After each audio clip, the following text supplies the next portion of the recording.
Price morning வச்சு இந்த நாளில் கற்று நம்ம கொடுத்துருந்த வாக்குத்தத்தம் சங்கீதம் 41ஆம் அதிகாரம் 11ஆம் வசனம். என் சத்ரு என் மேல் ஜெயம் கொள்ளாததினால் நீர் என் மேல் பிரியமாக இருக்கிறீர் என்று அறிவேன். என் சத்ரு என் மேல் ஜெயம் கொள்ளாததினால் இந்த நாட்களில் நம்மளுக்கு விரோதமாக நிறைய சத்ருக்கள் எழும்பலாம். நம்மளை எப்படியாவது மடக்கடிக்கணும், நம்மளை ஒன்றுமில்லாமல் போக பண்ணணும்.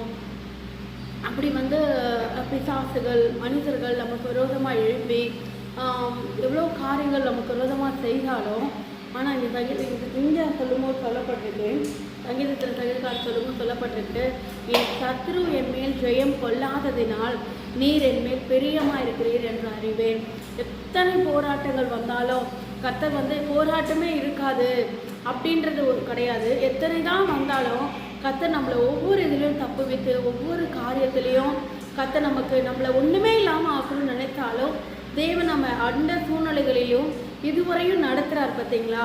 அதுதான் கர்த்தர் நம்ம மேலே பிரியமாக இருக்கிறது நம்ம அறிந்து கொள்ள முடியும்.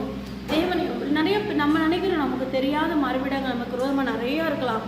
நிறைய பிரச்சனைகள், நிறைய பிசாசுகள் விரோதமாக செயல்படும். ஆனால் ஆண்டவர் இதுவரையுமே நம்மளை காத்ததுக்காக இந்த ஆண்டின் இறுதியில் நம்ம நன்றி சொல்லுவோம். சத்ரு என் மேல் ஜெயம் கொள்ளாததினால் நீங்கள் என் மேலே பிரியமாக இருக்கிறீங்க அப்படின்னு சொல்லி கர்த்தரை